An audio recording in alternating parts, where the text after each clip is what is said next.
it really ties back to this foundational sense of reverence and respect for the human that we are helping to nurture, because we have to believe that the seed is something, that it can be something.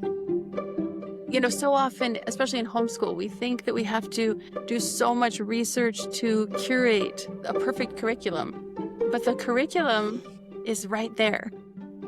What if I told you that a story could teach your child more history, science, math, and literature than a year of textbooks?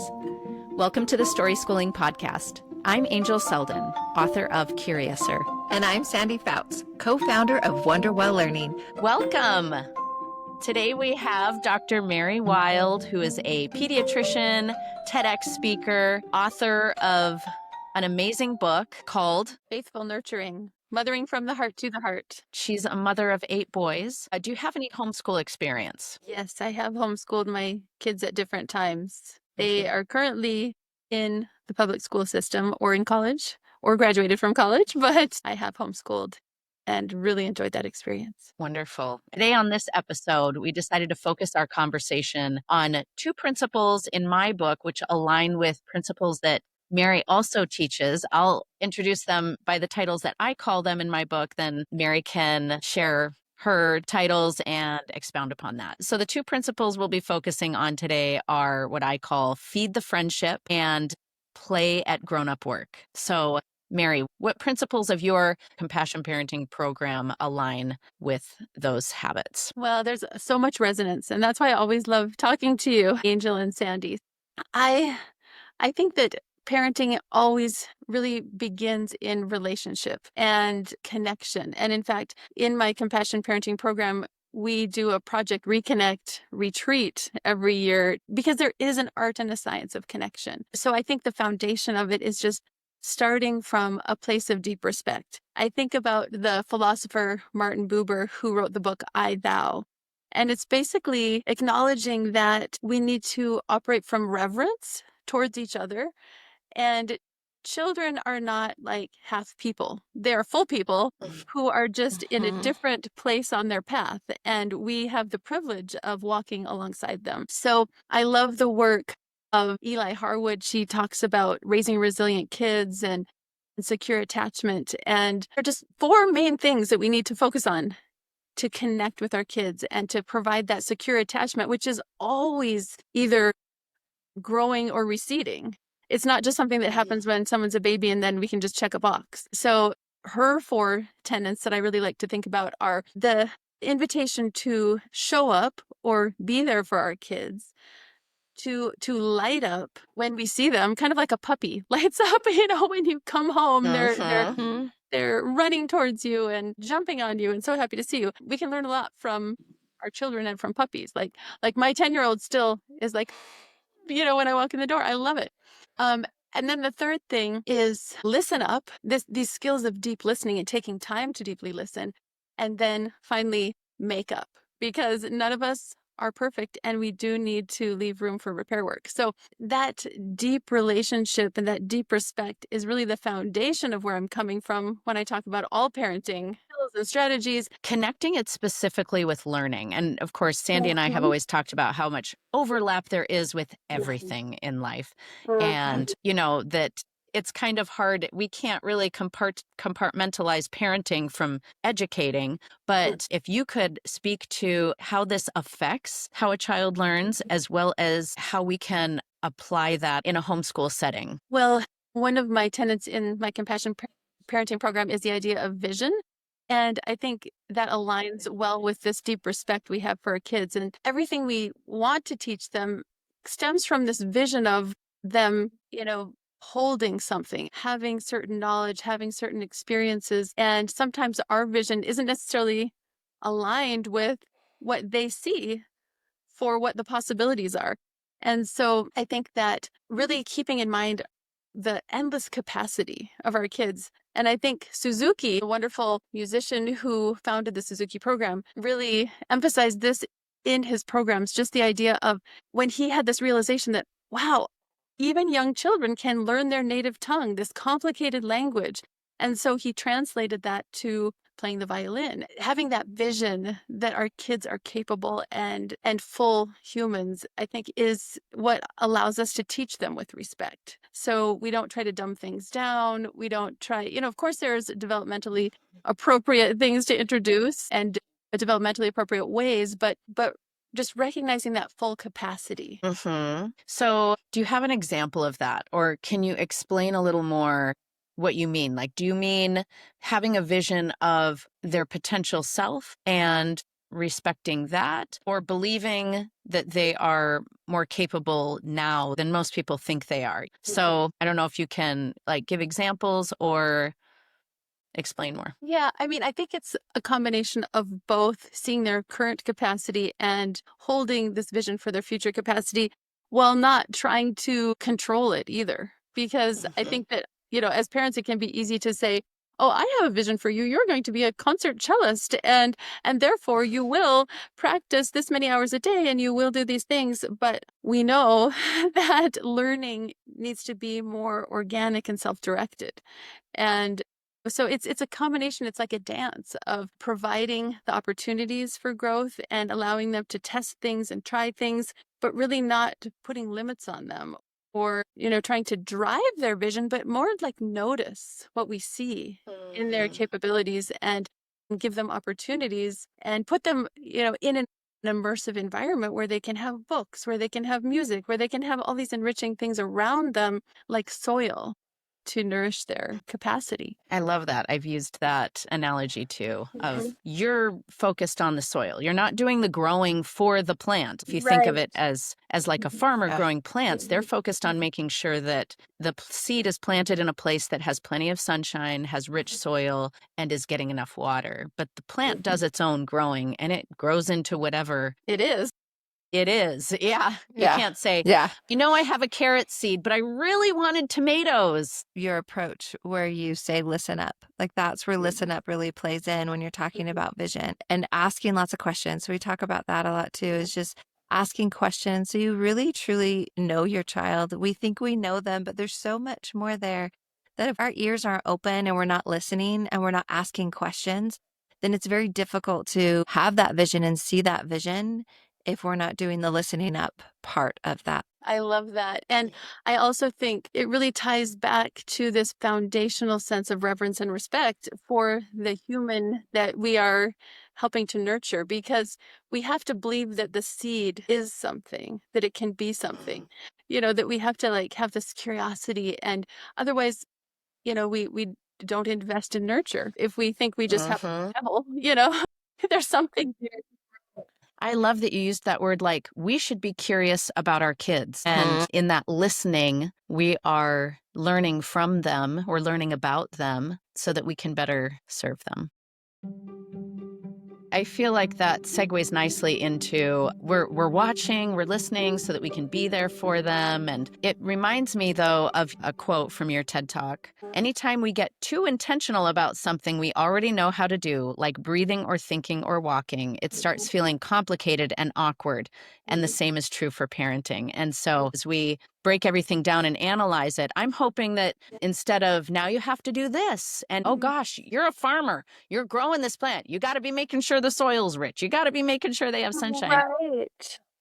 But how can we simplify this and make it or how can we reassure people like this unfolds naturally? And maybe this is where a good story would be helpful of showing how it unfolds naturally. That is so important, because that's the last thing I want to do, is to be so prescriptive that then parents feel crushed by a checklist, because the whole thing that we're trying to invite them to do is to recognize how all the soil is already there. And and it's just seeing it. It's like hiding there in plain sight. And it's like this ease of being and enjoying the child that is in front of you. It's not like, okay, now I have to do this robotically and put this in place and put that in place. It's all about recognizing, because seeds grow. Yes, nurturing is part of it, but you look at a forest, there's a lot of growth happening without cultivation that is super, super intentional and scientific, because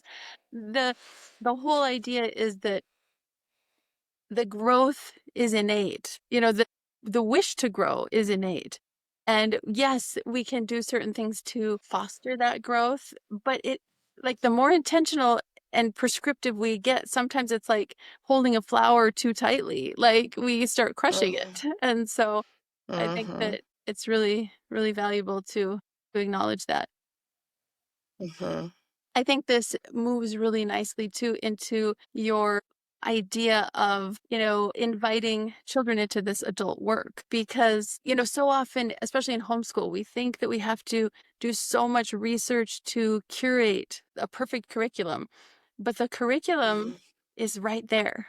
Of course, there is work to be done and we can be intentional about that, but so much of it is just right in front of our face and it's the daily work. And so I call this concept daily apprenticeship because if our kids can just sit there staring at their phone while we flit about them doing all the work of life to sustain their being, or they could actually get up and do the dishes with us after dinner and go to the store with us and plant the strawberry plant and make the strawberry jam and do the things that need to be done for the day.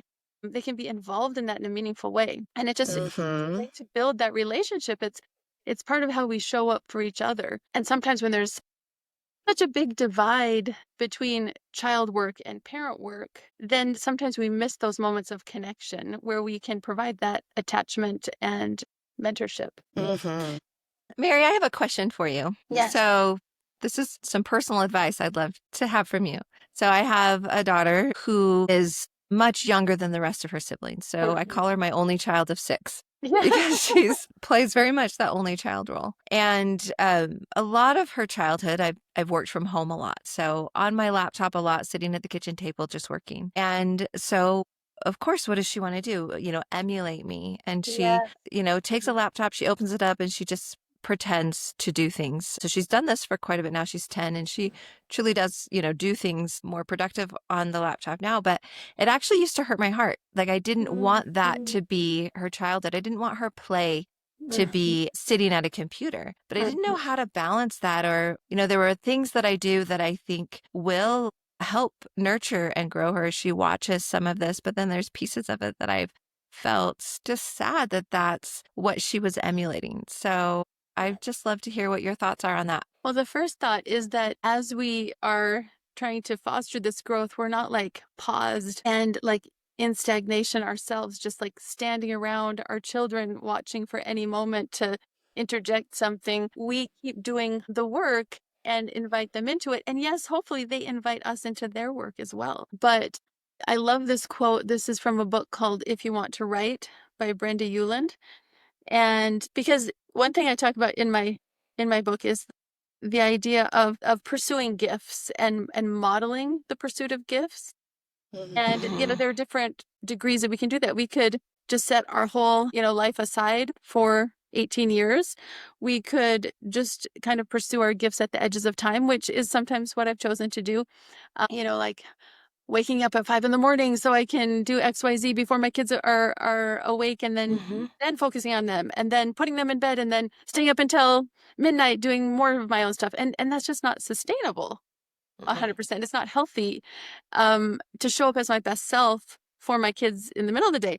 Then there's the idea of, involving our kids, which to me seems the most sustainable solution. So this is something that I did all along the way as much as I could. Going to medical school, I couldn't like bring my kids on hospital rounds with me. There were certain times I had to create a container to allow independent pursuit of my own gifts, but many times I was able to involve them, like practicing singing, for example, and like having a toddler on my lap who was plunking random notes while I tried to sing and practice. But it was just a joyful, peaceful experience, and they were developing their own musicianship in their own way, hearing my singing and experimenting on the piano.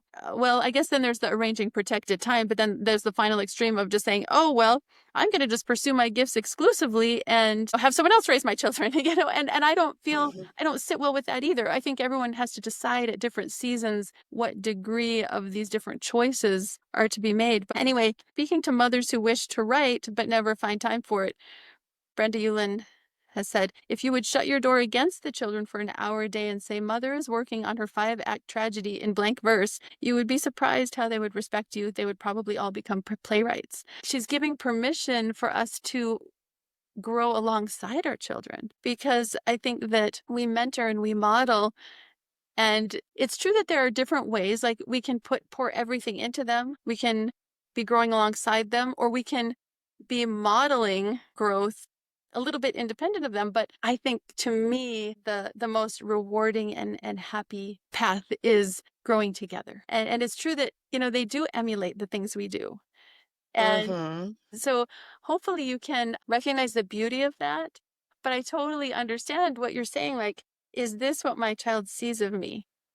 Looking at a computer. And I have, a lot of our work is on the computer, and that is hard because we're not, able to sometimes communicate exactly what we're working on and the vision we have for it and the meaning behind it to us, so, but it has changed some since most work was physical labor. That was relatively easy to get children involved in for them to watch you doing something. Yes. But yeah, having it on the computer does make it challenging. Yes. I also have another good quote that goes along with the one you just read. So while she's grabbing that, I'll share that I have had this thought recently about how can I more involve her in the work that I do, because most of the work I do is related to a passion, like a calling that I feel called to do. And that part she knows. And the other day she had taken my phone. I didn't even realize she actually had it. And she comes running back in and shows me an ad that she made about what I'm doing.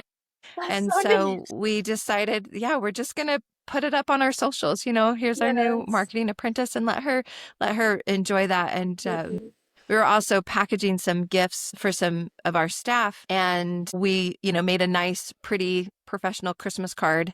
And she brought me her hand-drawn Christmas card. And we decided to photocopy her card and slip it in the box with what we were sending. And so I guess I can see ways in which we have that she is watching me create, and then also creating alongside me, and then telling her that has value, and even using it where appropriate within it. So it has changed. I mean, it's a little different now that she's 10 versus 6. But I guess I can see where she is playing alongside at my grown-up work with me, which is that's beautiful. Oh, I love that story. Great example. Okay, so this quote is from, are you familiar with the continuum concept by I'm not Lidloff? Sure. I don't know her first name. Okay. So Lidloff, and I can't remember her first name, but she lived with the Aquana tribe in Venezuela for a number of years and learned a lot that just aligns so well with what we're talking about. One thing she says, though, is Lidloff considers the modern child-centered approach to parenting an abomination. A parent whose day centers on childcare is not only likely to be bored and boring to others, but also likely to be giving an unwholesome kind of care. Instead, she says, we need to encourage the natural tendency of the child to focus on adults, witnessing the kinds of experiences he will have later in life. And so that is how we simplify education and parenting, or homeschooling. If you're home educating, that's an easy way to simplify it. It's scary because we're letting go of this security blanket of following the curriculum for hours a day, or, I personally don't follow a curriculum at all, but it's easy to want to fill your child's day with curriculum and structured activities. It's so easy with all the options out there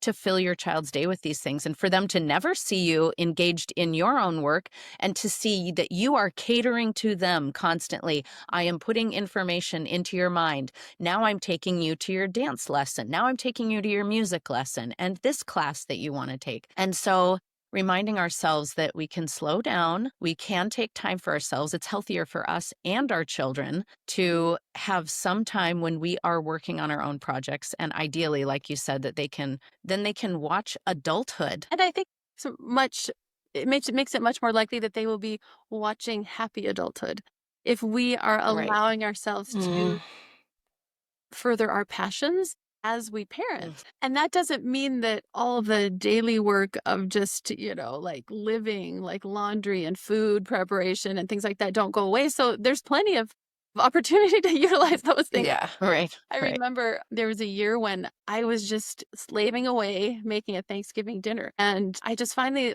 looked around. My kids were kind of lazing on the couch, doing other things and Mom, we're hungry. And I was like, wait a minute here. And from that day, from that moment on, they became integral. I can't say that word. Sorry. They became instrumental in creating, making this Thanksgiving dinner. And so even my 2-year-old, would choose an item on the menu and be in charge of it, like the turkey. Mhm. And then, we would get the turkey out and feel have that sensory experience of rinsing off that turkey and patting on the spices and wrapping it. And it became so joyful. Everyone had a sense of pride in that dinner. And it lightened my load because it involved everyone. It wasn't one person slaving away to create an experience for another. And then it was just so much more enjoyable for all of us. I love that. And children crave purpose just as much as adults do. They want to create something that has a real product for a real person or a real audience or a real table full of people. I want to acknowledge that as a homeschool mom and as a mom in general, I do curate experiences for my kids. It would be untrue to say that we just do laundry and make food and they watch me. Oh, right. Absolutely. Obviously, but it's a loose curation because I've tried to create an environment that is exciting and inviting and immersive for the things that I feel are beautiful and wonderful and worthwhile, having books, having music. I remember hearing one mom say, music is our cow, meaning that, sometimes you think, oh, we need to go buy a hobby farm and have our kids work in the fields and milk cows and, things like that. But so she was saying the way we use music in our family is kind of the microcosm. That is the ecosystem where we will teach principles of work and diligence and perseverance and, investment to later bring forth fruit. So I think it might be soccer, it might be music, it might be, it might be a hobby farm, but it doesn't have to be so strictly controlled. It's just the lessons are there and the material that we use for the lessons is almost immaterial. So it's more involving the kids. It's a process of learning to work, learning to love things, learning to create meaning in whatever arena we choose to operate in. I think that what you're saying is we're curating experiences that feed our child's passions. But I think this still connects back to the idea of story schooling because they're learning in context, in the context of something interesting to them. And that's what this is all about. Instead of, this podcast is about doing education the reverse of how conventional education is approached, which is we're going to divide everything that there is to know into subjects and we're studying by subjects and we're hoping that you can put those together and find meaning. Where, like you said at the beginning, is that the curriculum's all around us and we might need to be intentional about curating that or seeking after that. But these opportunities for learning are already in their context in whole form all around us and to explore that way. And then what we do is we pull all the bits and pieces of learning, the facts, the formulae, or the character growth is all pulled from those experiences. Whereas you see in this conventional approach that not only do they divide academics by subject matter, but now we're going to have a separate class on being kind and anti-bullying, or a little course, you're going to take an anti-bullying course, or developing different character traits. Let's teach the kids about this character trait today. And then through direct instruction, here's why you need to be honest. And instead of building those character traits and skills through whole experiences. Yes. Which often come up organically and some of which are curated. Yes. We just did, my daughter wanted to do a sewing club. And so she does this online class called Sewing Club. And she had tried a project and didn't finish it. The projects are supposed to be completed in that one class day. So she pulled it out yesterday and said, Mom, can you help me do this project? And so through that, there were so many little things that, just from a education standpoint, we're measuring and we're talking about, the difference of fabrics, that this one is slippery and this one's composed of polyester and this one's composed of cotton. And why was your project so hard? Because your fabric is more slippery than, other kids had a different type of fabric. But as we're sitting at the sewing machine, Mom, will you just sit with me? Like I can do this, but will you just sit next to me? And then the fabric catching and getting upset and just running off, and then taking the opportunity to be able to say, okay, every problem has a solution. So how do we, instead of separating and teaching this concept separately, there's that opportunity right there within this whole lesson of take a breath. And close your eyes, take a breath. There's going to be a solution, but just pause for a minute. And then when you're ready, open your eyes and let's start looking for solutions of how to solve this. And as I watched her, as her and I went through this project together, and I could sit on the side and let her work until she needed that extra guidance and help, but then put all of those pieces together. Part of that experience, actually had listened to your TED talk, and the words were going through my mind as I was working on this sewing project with her, was that grounded, loving presence, like just to be there and be grounded, be at peace and calm, but still give her that autonomy. Like she was able to get upset and not rescue her from it right away, like let her feel that, and then come back and teach some of those principles of, I've grown up a little bit. I don't know it all yet, but just teach her some of those principles that I've learned thus far. And then as I continue to learn and grow, hey, this is something that I just learned off of a TEDx talk. Let me share this with you. This is what we're experiencing right now. So it's just, I bring that to share how we take this whole, and then we have this whole learning experience, and then to be able to break it up into those parts. But it's all just kind of all the things that we're talking about are all intertwined, and a lot of things that we're just doing on the daily, part of our passions, part of our kids' passions or wants. Yeah, I love that. And just to be able to circle back. Yeah, to be able to circle back and say, how does that feel to finish that project? Wow. Let's just celebrate this for a minute. That you came back to this.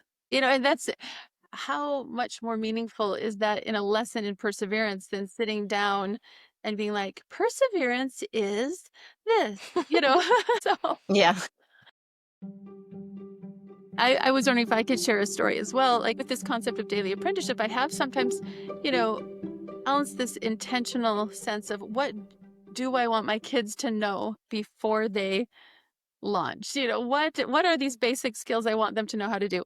One of my adult kids, he was off in Philadelphia doing this vocal intensive program during a second year of college. And he called me, he was like, Mom, don't feel bad, but I don't miss you. And I'm fine. I'm totally like, I got this, and I was like, why would I feel bad about that? Know that you can go to a big city and you can navigate finding an apartment. You can navigate buying your groceries. You can navigate all these things. Like, I am so happy for that. I did my job. Exactly. It was like one of these circle moments. That being said, no matter how intentional we are, there are some lessons that will be missed. Like, I personally did not learn how to clean in a skillful way until I was in college. Like, my mom taught me other things that probably could not have been taught, but I learned how to clean working as a janitor in an art museum.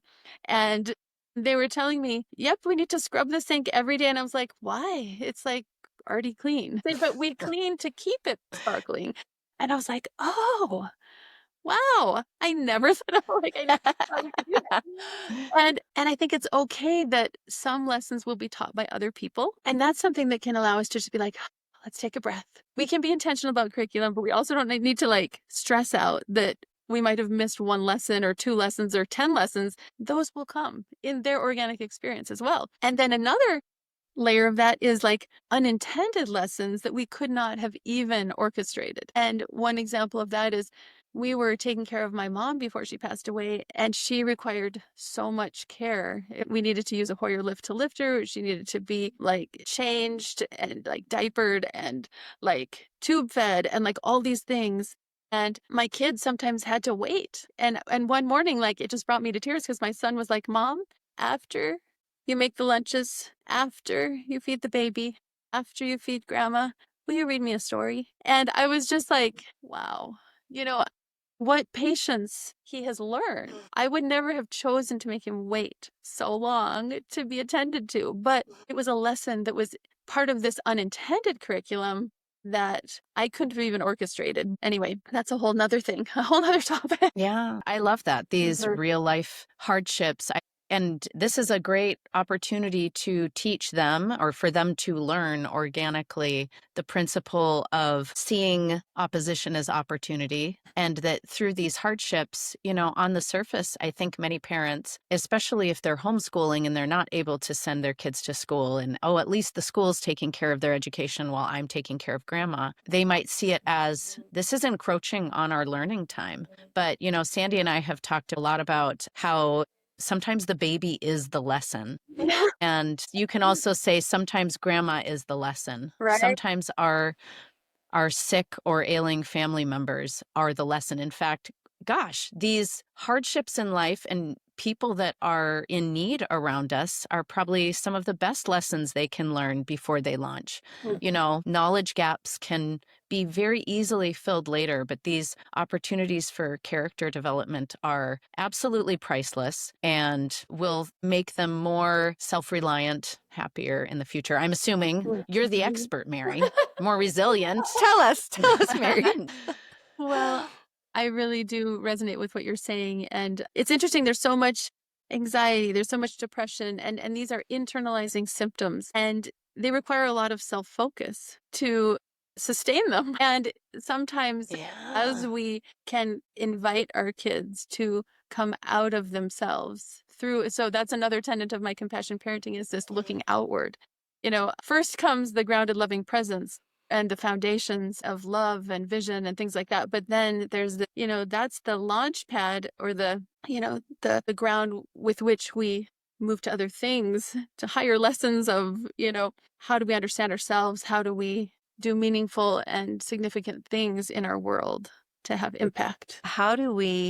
We're growing up too, right? We're still learning and growing, and we want to be this mentor and this guide for our kids and provide the, grounded, loving presence. But there's probably a lot that we have to heal in ourselves first.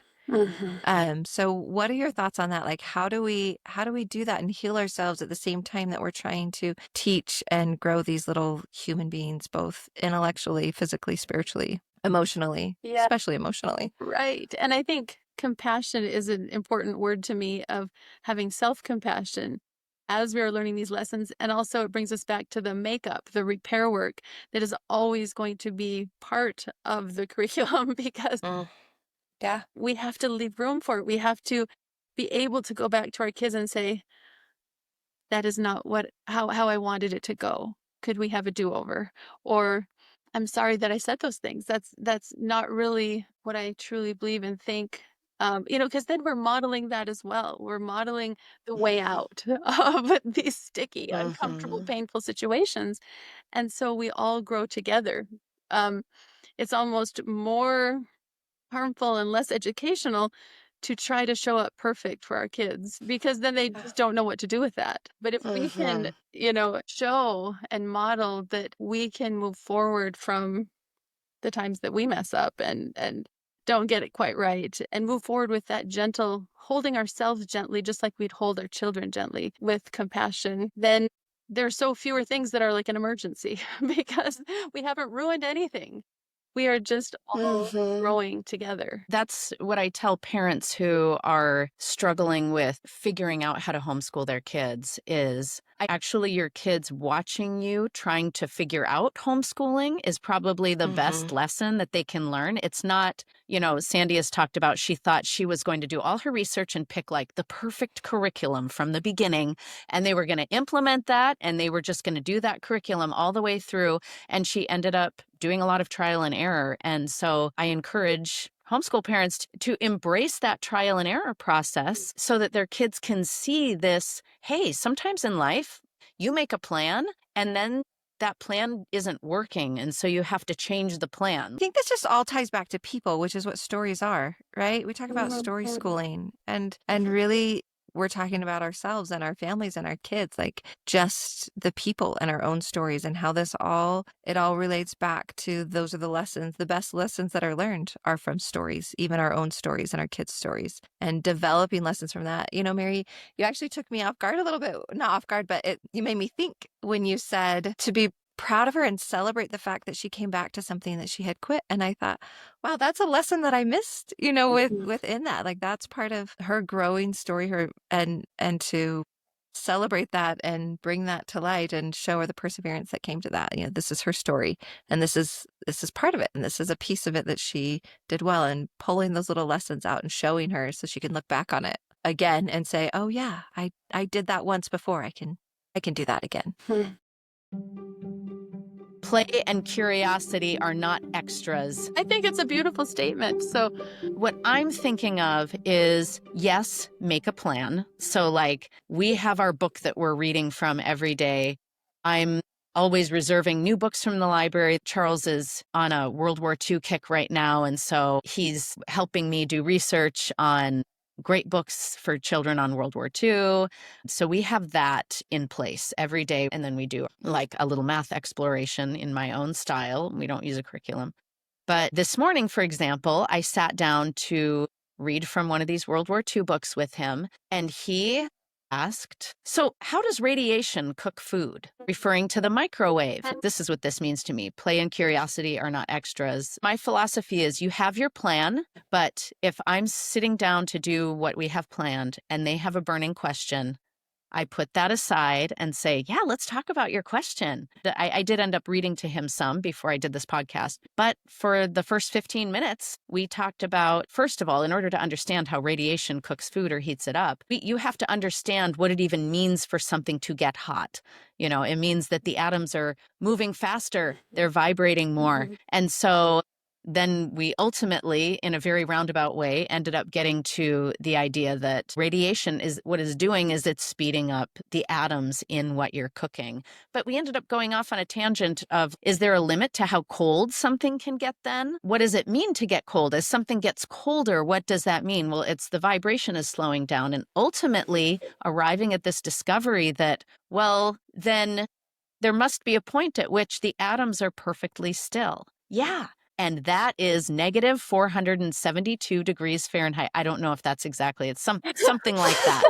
Is what scientists have figured out is the point at which atoms stop vibrating. They're totally still. And you can't get any colder than totally still if that's how you define cold. And so that's what I guess I'm thinking, that like that's your main curriculum is the play and the curiosity, but we curate these experiences. We always have a plan. yeah, because that creates a context for those questions to arise. So I think that groundwork is still important. And it just made me think also with Sandy, what you were saying about involving, how do we involve our kids even in this abstract work on the computer? I think two things that come to mind are asking questions and being open to questions, and then also narrating with insight.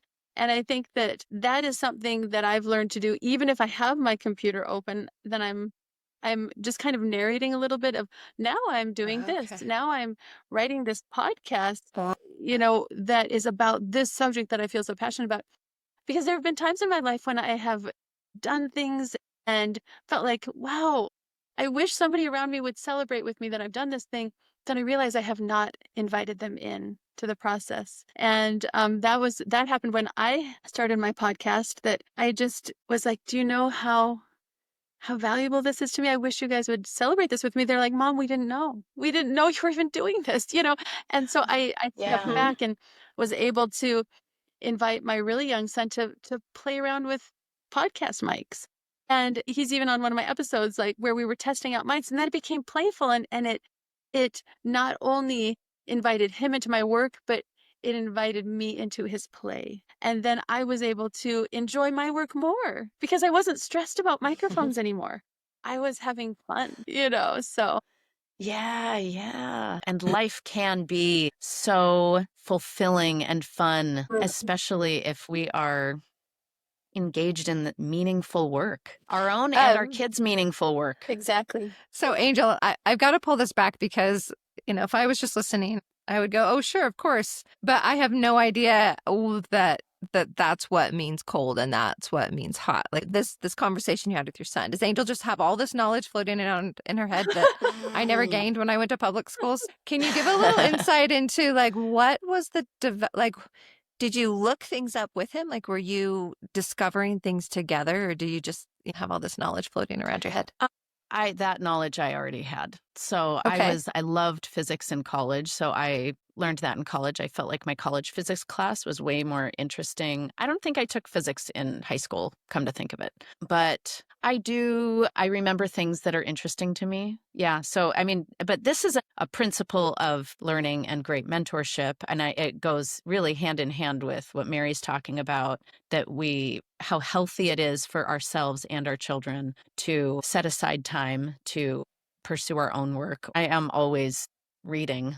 As long as you are engaged in reading and learning about what you're interested in, you'll be able to tie it in somehow to whatever you're learning. You'll be able to offer something different to your kids than I do to my kids. So I think it's okay if you don't know that.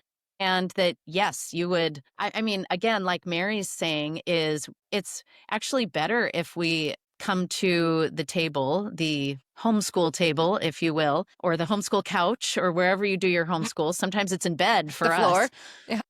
Or the floor. Yeah. That you come there saying, hey, I don't know either. Let's figure it out together. And oh my goodness, like how inspiring is that? Then all of a sudden, I, as the authority figure or adult, I'm not the omniscient bestower of knowledge, I think both can be inspiring. Hey, I remember this thing that I learned once, and I'm so excited about, and it stuck with me because I think it's so cool. And then also there's still a lot of things I don't know. So let's figure that out together. What a great example. Even a foreign language, I realized, and this is another a story that supports Mary's point, is I was planning a trip to Italy and I started doing this course in Italian and listening. And my son was 7 and wanted to do it with me. And literally did it half an hour a day with me every day for 3 months. Wow. Before he was like, you know what? I think I'm tired of Italian, I mean, but incredible. That's awesome. Yeah, I love how you emphasize that we all have our own walking knowledge. Like we all have our own facts that we can pull out of our heads, and we don't even realize we have it because it's so innate to us. But then there are other things that we'll need to sit down and look up together. And that's okay. Yes. Yes. But thank you. I'm human. Just like you. Just like all of us. Yay. And I hope that you accumulate even more knowledge and make more connections and are even better at being a mom or a dad or a husband or a wife than I am. And I'm your biggest fan. Wonderful message. There's one thing that you wish every parent would know. I would just invite them to be present with their kids without external pressure to have anything in particular happen. Just to be present and enjoy that gift to have this shared time and space together. It can feel isolating sometimes to feel the weight of, homeschool education. And sometimes it's hard to feel, there are homeschool communities. Really, each of our experiences is so different. And so we can't always find the exact model to follow after. So we really have to have some self-trust. And I come into community recognizing that we're all going to be coming with our unique gifts and challenges. And one community that I would invite you to be part of if you want to. I do have a compassion parenting group. I'll share with Angel and Sandy a code where you can try it out for a month and see what it's like. We just get together once a month and talk about these principles of compassion parenting, because when we are in the place of grounded, loving presence and sitting well with ourselves, then we are much better teachers and parents. And then Mary, you have a website as well, correct? Yes, I do. Where can people learn more about that? Yes, so that is at drmarywilde.com. And Wilde is with an E at the end. If this podcast was helpful for you, please leave us a review and share with a friend. Until next time, start with stories and everything else will follow. You can learn more about our other education projects at angelselda.com and wonderwelllearning.com.